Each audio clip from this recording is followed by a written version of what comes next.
এই যে আলহামদুলিল্লাহ ফ্রাইড রাইসের জন্য চিকেন রেডি। এবার একটা জিনিস ভুলে গিয়েছিলাম, ফ্রাইড রাইসে ডিম লাগবে। ডিমটা আমি তখন ফ্রিজ থেকে বের করতে ভুলে গিয়েছিলাম। আর এই হচ্ছে সেই রাইসটা দেখেন কত সুন্দর হয়েছে আলহামদুলিল্লাহ। এবার আমি এটা মিক্স করব।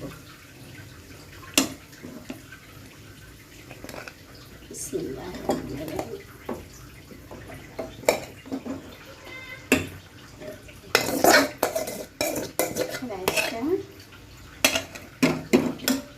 রাইসটা মিক্স করব রাইসের সাথে।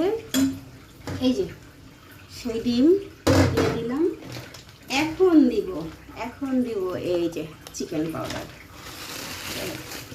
আর সবাইকে একটা কথা বলি, যারা চিকেন পাউডার দিবেন ফ্রাইড রাইসে তারা কিন্তু অবশ্যই লবণটা একটু কম দিবেন, কারণ soya sauce, chicken sauce, chicken powder এগুলোতে কিন্তু পর্যাপ্ত পরিমাণ লবণ থাকে। তো সেইভাবে দেখে শুনে দিবেন। আমি একটা মিক্স করছি, এরপরে আবার ফিরে আসবো ইনশাআল্লাহ।